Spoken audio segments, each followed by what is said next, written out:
Selamünaleyküm. Bismillahirrahmanirrahim. Ve salatu ve selamu ala Resulina Muhammedin seyyidil مدد يا رسول مدد يا سادات أصحاب رسول مدد يا مشايخنا الدستور ولا شاء الله فاز دعسان شيخ عبد الله الحقاني مدد طريقتنا الصحبة والخير في الجميع.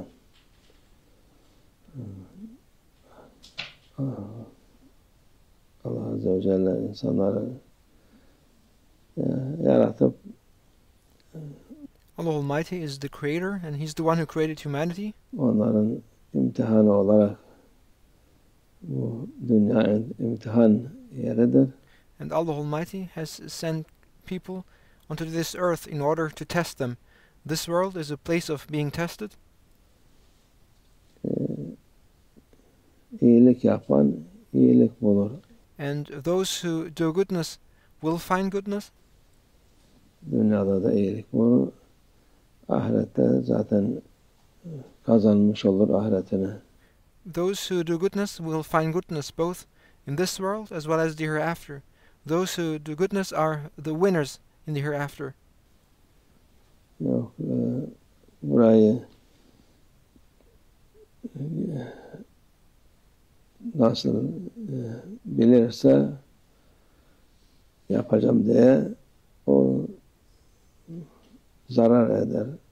However, who think that they know things better than their Lord Allah Almighty and who want to do things their own way, they will be in a state of losing. Hiçbir huzur bulmaz. And first and foremost, they will lose their peace.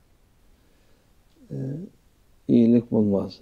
And they will not find goodness. Allah Azze ve Celle tarif etmiş iyilik, güzellik yolunu. Allah Almighty has described and shown us the way of goodness, the way of peace. Tarif etmiş. Ona giden rahat eder. Allah Almighty has described the way of goodness and the way of peace, and those who follow His way, the way of Allah Almighty, they will find comfort and peace. Onu terk eden huzursuz olur. And whoever abandons the way of Allah Almighty, he will lose his peace and will be in a state of discomfort. Hiçbir zaman fayda olmaz ona. And who does not follow the way of Allah Almighty will never find any goodness or benefit. Allah güzel yolu gösteriyor diyor Kur'an-ı Kerim'de. Allah Almighty shows us the beautiful way as described in the Holy Quran. Size iyiliği vaat ediyor. And Allah Almighty promises us goodness. Güzelliği vaat ediyor. And Allah Almighty promises us beauty. Huzur vaat ediyor. Allah Almighty promises satisfaction and peace to us. Ve Allah Azze ve Celle Allah iyiliği ister. Allah Almighty wants goodness for people to happen. İnsanlara iyilik ister. Allah Almighty wants people to experience goodness. Şeytan da kötülük ister. And Shaitan, on the other side, wants badness to happen to people. Zarar ister insan.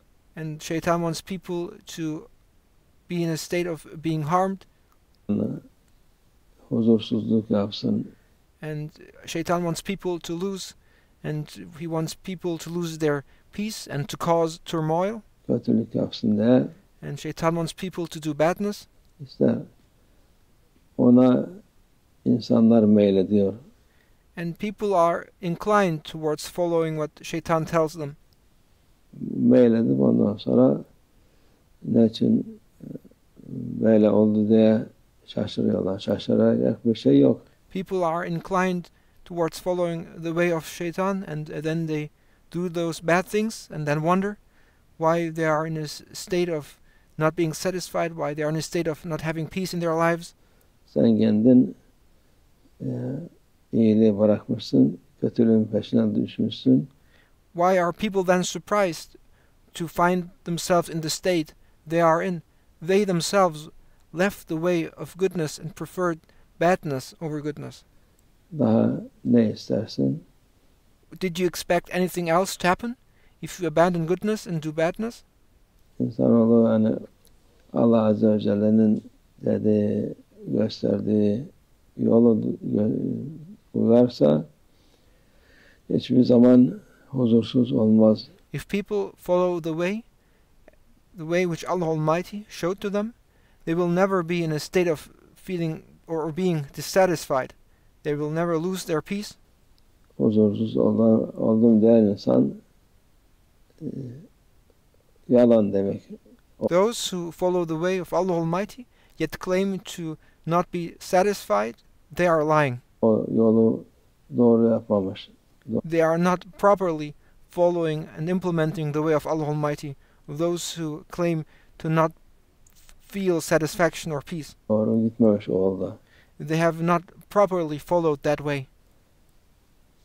Çünkü doğru yol nedir? Allah'ın verdiği her şeyi kabul edip What is the right way? The right way is to accept everything which Allah Almighty gave. Allah'tan, Allah Azze ve Celle'den geldi diye iman edip The right way is to accept that everything came and happened and occurred through the will of Allah Almighty, and to surrender to that will. onu kabul etmesidir. Kabul edince her şey kolay olur.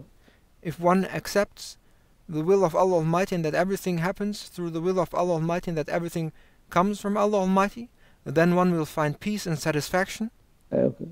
Ben Müslümanım, 5 vakit kılıyorum, şu yapıyorum, işlerim şöyle, evim böyle. But yet you see people who claim to pray and do all religious obligations, and they say, I don't find peace, I do not find comfort, and they complain about their lives, they complain about their houses. Hayatım böyle diyen insan zaten imanı tam değildir. And they complain about their lives. And those who complain about their lives, complaint is the sign that they have not achieved faith. Tam iman olan insan hiçbir zaman rahatsız olmaz bu dünya işlerinden. A person who has faith is never troubled by the things that happen in this world, and they never complain. Hayatından. Allah hakiki iman versin hepimize. Those who have faith do not complain about this world. May Allah Almighty grant us true faith. En güzel, en büyük nimet odur. True faith is the greatest divine favor one can have. Onu olduktan sonra dünyada hiçbir şeyin olmasa gene sen dünyanın en iyi insanısın. If you have faith, but you don't have anything else in this world, then you are still the best person. Öteki türlü her şeyin olsa o bir fayda etmez. Sen de But on the other side, if you have everything in this world, but if you do not have faith, then that means nothing whatever you have in this world. gene en huzursuz insan olursun. No matter what you have, but if you do not have faith, you will never find peace, you will never find comfort, the person who will be in a state of most discomfort. Allah muhafaza etsin. May Allah Almighty protect us. İman versin hepimize inşallah. May Allah Almighty grant us all faith. Allah. Ve minallah tevfik. El Fatiha.